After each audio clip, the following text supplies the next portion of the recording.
It's 7:30 p.m. Eastern, Thursday night, so you know it's me, your boy, Keith, 2 Cent Sanders, the host of your favorite show. Here's my 2 cents with your boy, Keith, 2 Cent Sanders. We got a little bit more energy than last week.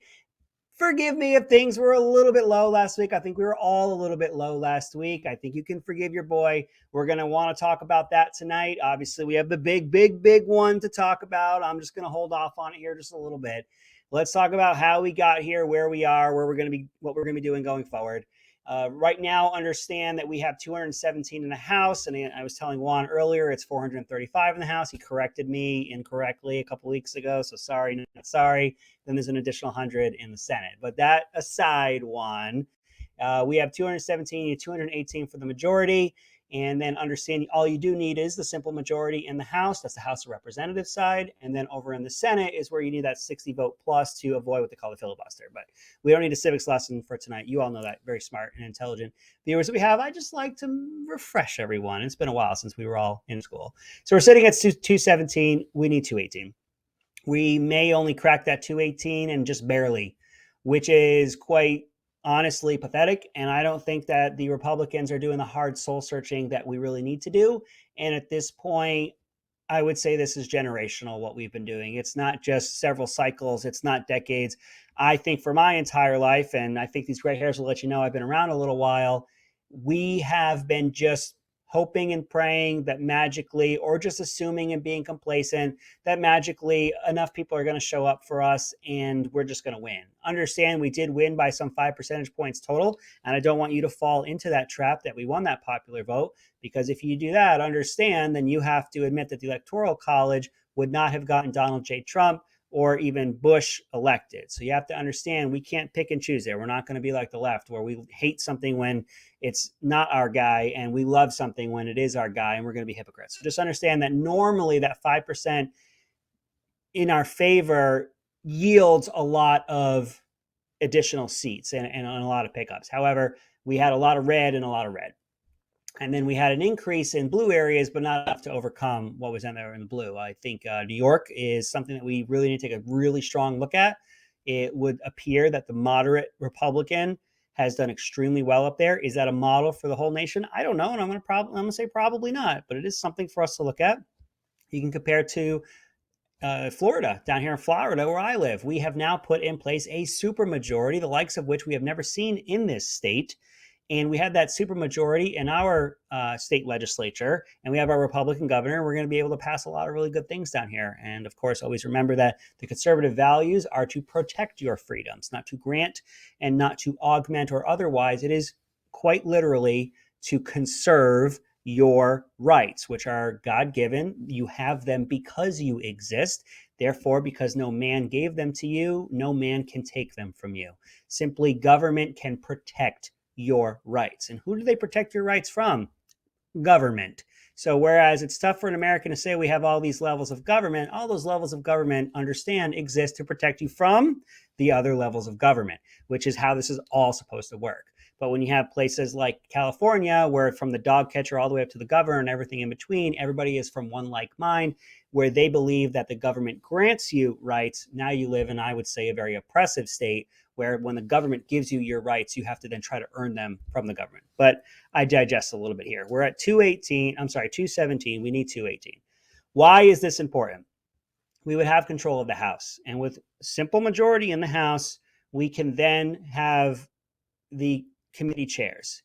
All the committee chairs that you've seen, the judiciary, the ways and means, all that sort of stuff is going to be headed by a Republican, which means we set the agenda. We set what is and isn't going to be brought to the floor, the measures that are going to be brought forward. That's a good thing. That's in a simple majority. Over on the Senate, though, you do need that sort of building of alliances, if you'd like, for lack of a better term. You have to do coalition building. You have to build that up. And I like that too. There's that balance, another level of balance that we have in the one legislative branch. What can we do? And I know you want to talk about the big one. We're going to get there. I'm going to make you come with me here a little bit. You gotta learn a little bit, because you need to understand. We need to understand. We need to be armed with facts and reality so we can go forward to our friends, families, and neighbors and clearly articulate our positions. We are going to be able to head up these committees, we're also going to be able to have investigations. There's things that, all politics aside, all getting even aside, there's things that we have to investigate. YouTube, everybody else who's broadcasting this tonight, I'm talking about COVID. Yes, I'm talking about COVID. I'm not talking about any conspiracies or otherwise. I'm talking about the need for this country to investigate origins. We need to know that. That is important so we can potentially avoid this in the future. We need to know origins. This is outside of politics. This is outside of I want my revenge. We need to understand what happened and we need to pull that string. Did US have any involvement in it? I don't know. Did we fund something that went awry? I don't know. Was there someone who's at fault for this and really needs to be taken, have justice served to them? I don't know. Nobody knows. I'm not implying anything, YouTube and other overlords. I'm not implying anything, but we need to know. We need the powers of the United States government to investigate this. We need to know. It's extremely important so we can avoid this going forward. And if necessary, people need to be held accountable. Other investigations. Is there corruption in our executive branch? Again, please don't take me down. I am not making any assertions. We need to know. We have, and what I would say, probable cause to take a look at the people in charge of our executive branch. We have family members that are making money in foreign countries, and now we're giving aid to that foreign country. I think that's probable cause enough to say, hey, was there any influence peddling here? Was there any power peddling here? Are you making money off of this money that's being sent? I don't know. These are non-rhetorical questions, but they are questions. They are founded questions. We need to ask them. We need to find out. And again, should somebody be in violation of the law, then they need to be held to account. These are realistic investigations that we have to look into. The American people are losing faith in their elections. I'm going to quickly jump over to that. I am not saying that there's anything wrong with the elections. I am saying that folks are losing faith in it. We need sunlight. Again, no assertions, no conspiracy theories. I don't know. I do know faith in this system. Things that cause you to lose faith. When you have a gubernatorial candidate who is the Secretary of State and oversees the election of her own candidacy, that makes people wonder what's going on. When that same election takes to count ballots and the ballots come in when they come in batches of numbers that they come in, that causes people to ask questions. These are reasonable questions brought about through circumstance that people have no say in whatsoever. We need to ask these questions. Of course, I'm a federalist, and as enumerated in the Constitution, the states are going to set their election laws, and I understand that, and I want that protected. At the same time, we need to ensure that it's being done fairly and to the letter of the law. There is nothing wrong in asking for that clarity. And if and when we find out that it's on the up and up, what do you have to lose for that? You only have to gain that the American people, the people of your state, trust you. There's nothing wrong with putting sunlight on something. You're not an American citizen walking around every day where you have to prove your innocence. You're the civil servants. You are the government. You have to constantly prove to us, the boss, that you are within the Constitution and the laws. So I don't want to hear any of this. Well, how are you somebody who's for individual liberty if you don't like this individual liberty? I want my government held to the highest accountability, and I want them to prove it all the time, whenever I ask, and to what degree I want. And if they're on the up and up, they shouldn't have a problem. I know that's like saying you're guilty until proven innocent, but for my government, you are. You absolutely are. You are guilty until proven innocent. I want you to prove to me time and again, when I feel like it, how I feel like it, that you are following the Constitution and you are doing everything on the up and up. This is what we'll be able to do with 218. You're going to hold your Congress people accountable. Now, what you heard from me over the last 2 years is you're going to get out and vote. We did get out and vote. We have a problem with that. We're going to get that here in a little bit. Now, what you're going to hear me say is you need to be involved. You need to actually be reaching out to your representation to ensure that we are getting these investigations, that we are looking into what happened. That's what you're going to get beat up over the head for the next year or so. So get ready for that. You're going to hear a lot about that, and you're going to understand why. You're going to be armed with all the tools you need to articulate this clearly so that way you can hold your representation accountable. Over in the Senate, remember, our legislative branch is broken up into two bodies: the House of Representatives, which represents population, and then the Senate, which represents the states. So when you hear these morons, some of them elected officials in the Senate and the rest of them on TikTok, Twitter, and the like, being upset that low population states have equal representation in the legislative body, let them understand that you're a moron. And the Great Compromise, once upon a time, took care of that. You had states with high population saying that they should have a bigger say, and you had states with lower population saying, but I'm still a state. So the Great Compromise came forth. You're a state, you get 2 senators, and and then the rest is off the population. So a high population area is going to get more votes potentially in the House of Representatives, and then your Senate is going to have equal footing. Statehood is statehood. Okay, we got a civics lesson. I'm sorry, I sneaked them in there. We're not going to have the Senate, but we're going to have half of the legislative body, most likely 218, 220, which again is a pathetic number. We're going to get to that here in a moment. We're going to control what's going on in the House, and that's going to stymie what Biden is doing. I have my worries. I have my worries that there are those that are straight rhinos. I have my worries that we have those that are going to capitulate to the mob, to the Twitter mob, to the woke, to trying to appease mainstream media, and they're going to peel off and maybe potentially get some bills through the House and over to the Senate and then on to Biden's desk. Now, listen, if these are bills that help the American people and aren't raising our interest rates and aren't saddling us with debt, we're getting free money now to pay it back tenfold later. Yeah, if it's stuff that's helping American people, I want to help American people too. Are we doing it fiscally responsibly? Are we doing it in a manner that's fair and balanced for all Americans? Does it have strings attached that if you have 9 toes and you have 6 fingers, and I'm using these generalities and these weird immutable characteristics because I don't want to call any certain demographic out, but I don't want any demographic having any sort of strings attached to federal government. It's a meritocracy. It's supposed to be. So I don't like when the federal government has liberals in control and they put all these check boxes that they want everybody to check off in order to get money. And I think you know where I'm going with that. So how did we get here? I know I made you wait 13 minutes. We got here because of a lot of reasons. The big one, and Juan's not going to like to hear this, might be 45, not so much him, but who he endorsed. It's a multi-leveled, layered cake. It's not one answer. It's a lot of layers on top of each other. You have where Trump did very well in his primaries. He then didn't do so well in those swing states. So Oz didn't do well. Mastriano didn't do well. Baldock, I'm sorry, didn't do well. Laxalt didn't do well. Most likely Kerry Lake didn't do well. These are all Trump endorsed purple areas that could have and did win for Republicans in that area. Remember, the Democrats also poured in tens of millions of dollars into these easily beat, according to them, and let's be honest, they were right. They poured tens of millions of dollars into them so they could run against these better candidates. Why? Because they were tied to Trump. I think there is the hard truth for folks to hear that America, let's say, have grown tired. Some of this is Trump punching back. A lot of this is the media lying. We talked about this last week, but these are hard truths that we have to look at.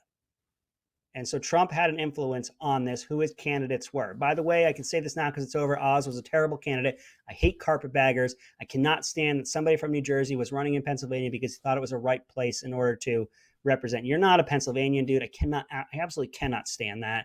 I don't know to what degree you're not a carpetbagger. I've been in Florida for 6 years. If I ran right now, am I a carpetbagger? Am I a bit of a hypocrite? I don't know.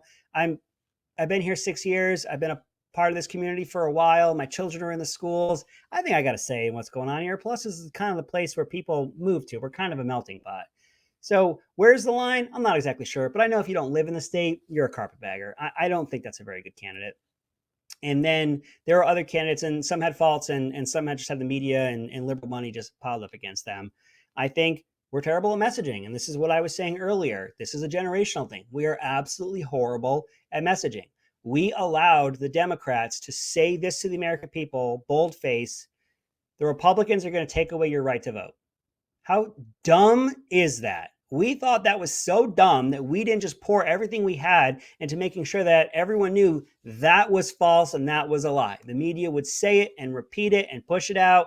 And this is going to be the Handmaid's Tale if you're a woman, and you're going to be in the gulags and your children on mainstream media. MSNBC, one of their historians came on and said that they're potentially Republicans will take your children out into the street and arrest them and do other horrible things. We let this happen. They could not run on policy. We knew it. We let them spout off about the dumbest stuff. And unfortunately, people believed it. People believed it. And we let that messaging happen. We made no effort whatsoever to go for the young vote. None. We are just resigned to the fact of that old adage, which I don't know if anybody can ever actually attribute this to one person. If you're young and you don't vote liberal, you don't have a heart. And if you're older and you don't vote conservative, you don't have a brain. We just are resigned to this idea. We need young voters. We need to be able to tell the voters that the Republican Party with conservative principles do serve your interests and do help you to grow. It is the environment that we're going to create is one in which you can thrive the way that you want to thrive. And we don't get this message out. We just rely on people to show up and magically we're going to win. We're not building up our base when it comes to new voters. We've made so many inroads and strides with the African American community, with the Hispanic community, the Asian communities, and other minorities. We are actually growing our tent when it comes to those folks, but it's also age dependent. And we're doing a terrible job and actually a correct way to say it is we're doing no job in trying to bring in the young voter. And the young voter believed that they were going to get their free money, which they didn't learn their lesson. That free money from COVID caused them to pay that back and then some in the form of inflation. They wanted their free money. They wanted other people to pay for their underwater basket weaving degree, and they believed that it was going to happen. Biden knew that was unconstitutional. He absolutely knew that was unconstitutional. And he said it anyway, and they believed it, and they won. They said that we were going to take away their right to vote. People believed it, and they won. We let them say whatever it is that they want, and here's my solution. I'm not just going to come with problems. I was talking with a fellow Republican just the other day, and I said, here's what we need to do. We need to send our candidates to the mainstream media, to the firing squad, take the stupid gotcha questions, and get our message out. I want you to think back to 2016. In 2016, the media thought that it was funny to put Trump and his crazy supporters on TV for his rallies. And what happened? Folks to go, oh man, he's crazy, but that was kind of a good point. Man, this guy, he never shuts up, but that was kind of a good point. And people heard Trump's message unfiltered. Now you have a media who refuse to show things like his announcement last night, and I know you're begging for this, his announcement last night. They won't show it. They took him off of Twitter. They took him off of Facebook. They don't want you having access to Trump unfiltered. And they don't want you having access to the Republican, to the conservative message unfiltered. So they're going to if you go on, they're going to bring you on, ask you gotcha questions. They're going to bombard you with 5-6 people on the panel and shout you down. They're going to come at you with all kinds of conspiracy theories themselves, but then tie you to every conspiracy theory that's ever happened and tie you to every bad person who voted Republican ever. We got to be able to go on the firing squad. We got to be willing to go out there, take all the slings and arrows and all the gunshots and be trained and disciplined to take those gotcha questions and go right back to policy and governance. Results, action, results. Democrat action, Democrat result. Republican action, Republican result. Policy and governance. Yeah, okay, I hear what you're saying. Great point. But since I got the camera for my face, folks, what you need to understand is there's not one Republican who's going to take away your right to vote. I need you to look at Georgia. You said it was Jim Crow 2.0. We said it was easier to vote and harder to cheat. And guess what happened? We're breaking records, folks. You said that we were taking away people's right to vote. Take a look at Florida, where DeSantis put in place measures to ensure that folks weren't cheating. He didn't even need to use it. Why? Because we secure the vote, because we make sure that people can vote. People are coming out to vote. Take the gotcha questions. Do it. But get out there and get that message out. I almost swore one. It was like 4 or 5. I don't think I've sworn at all this year. We have to be willing to go on MSNBC, NBC, CBS, ABC, The View. We need to be there and be able to be disciplined and pivot from their BS to the message. We have to be able to get that message. You can put it on Twitter as much as you like. You know it's an echo chamber. You know that nobody is listening. We are terrible at the messaging. Okay. 21 minutes? 21. What did I make you wait there? 19 minutes, 20 minutes? Trump declared, okay? I know everybody's dying. Trump declared. What does this mean? I have to tell you, I think there's a lot of reasons why he did it. He's trying to keep people out. I got to tell you, if that's the reason, really, he's giving folks the bottom of the inning. If you're a baseball fan, you always want the other team to go first, so I get the last chance to go. You always want to go second because you want to know what happened first, and I can adjust to that. So that being that soon, I don't necessarily like that idea. I think part of it is that mess that happened at Mar-a-Lago. I think Trump is in an effort trying to become a candidate, and therefore he doesn't want the DOJ interfering with a presidential election. Maybe there's something like that, and he's trying to stay away from that. And again, you'll have to know that the FBI has even come out and said that Trump takes things home because he likes them. And we've kind of stopped talking about the idea of whether or not these things were going to be classified because Trump had a standing order that anything that I take out of this office is now unclassified. And he can do that because he's the highest authority when it comes to classification. We stopped talking about that. But are they potentially going to try to throw some indictments at him for that? Or what's going on in New York where they're constantly trying to indict the guy? Maybe there's something having to do with that. Trump has declared it's a very long time until the election. A very long time until the election. Go back to what I said at the beginning of this. I'm worried that folks have gotten tired. It's not entirely Trump's fault. Trump is not without fault. So going forward, can he stay on message? One. Can he stay away from 2020? And can he stay away from attacking Republicans? If you watched the announcement last night, it went for over an hour. And small swipe, tiny swipe at Republicans when he said that the problems that we face, only I, a non-politician, can handle. Okay, tiny, little. You got to infer there a little bit. He did talk about China and whether or not China wanted him to win in 2020. That's the most that I'll put into that because I don't want to talk about anything 2020. I don't want us to get a violation. 2020 was the greatest election of all time, the most secure of all time. Joe Biden's the president. Okay, don't take me down, YouTube. He did talk about that too. Trump has to stay on message. Message. Had we been able to do that in 2020, he might have won. They had a pandemic to use and wield, which they did. I won't say how because I don't want to get taken down. I have my theories. They then riled up people to go out and riot and to scare people and then to say, look at what's happening in Joe Biden's America. You mean the people that support you? You kind of missed that part. The people that are mostly peaceful but fiery, they're voting for you. They're raising money for you. And at the same time, you get to say, look how terrible things are in Trump's America that we're causing. But it's totally Trump's fault. So yeah, he had that going against him too. He didn't stay on message. Message. You're going to keep hearing me say it. I want Trump in office. Juan thinks that I don't. I obviously want Trump in there. However, I want a Republican at the top of the ticket that can bring other Republicans who are conservatives with him or her, because you better believe that Kristi Noem is going to jump in this race. And she's a very strong conservative who governed extremely well between 2020 and 2022. You can make your inferences there. Who wink? I can't say what it is, but I can go, who wink? It's my show. I'll say whatever I want. You have to understand the field is going to fill with strong conservatives who governed well during 2020, 2022. You're going to have moderates who are going to jump in there. I want somebody to make a bet with me. Hogan from Maryland is going to throw his name out there, and he's going to get a lot of time on mainstream media, MSNBC, CNN, and the like, because he's anti-Trump but a Republican. So CNN and MSNBC are going to masquerade as fair and balanced and giving airtime to both sides when really he's a rhino at best. He's a liberal Republican from Maryland. I don't know how you become a governor in Maryland as a Republican without being liberal. I'm not saying moderate. I'm not saying straight liberal. You're going to see, I want somebody to make a bet with me, by the way. Nobody will. You got to know it's going to fill up. And it's going to fill up with folks who are going to get a lot better coverage than Trump. And I worry that when Trump doesn't get all of the oxygen, he's going to suck all the oxygen out of the room. And the easiest and quickest way to do that is to start attacking his rivals. Who's his biggest rival? My governor from the great state of Florida.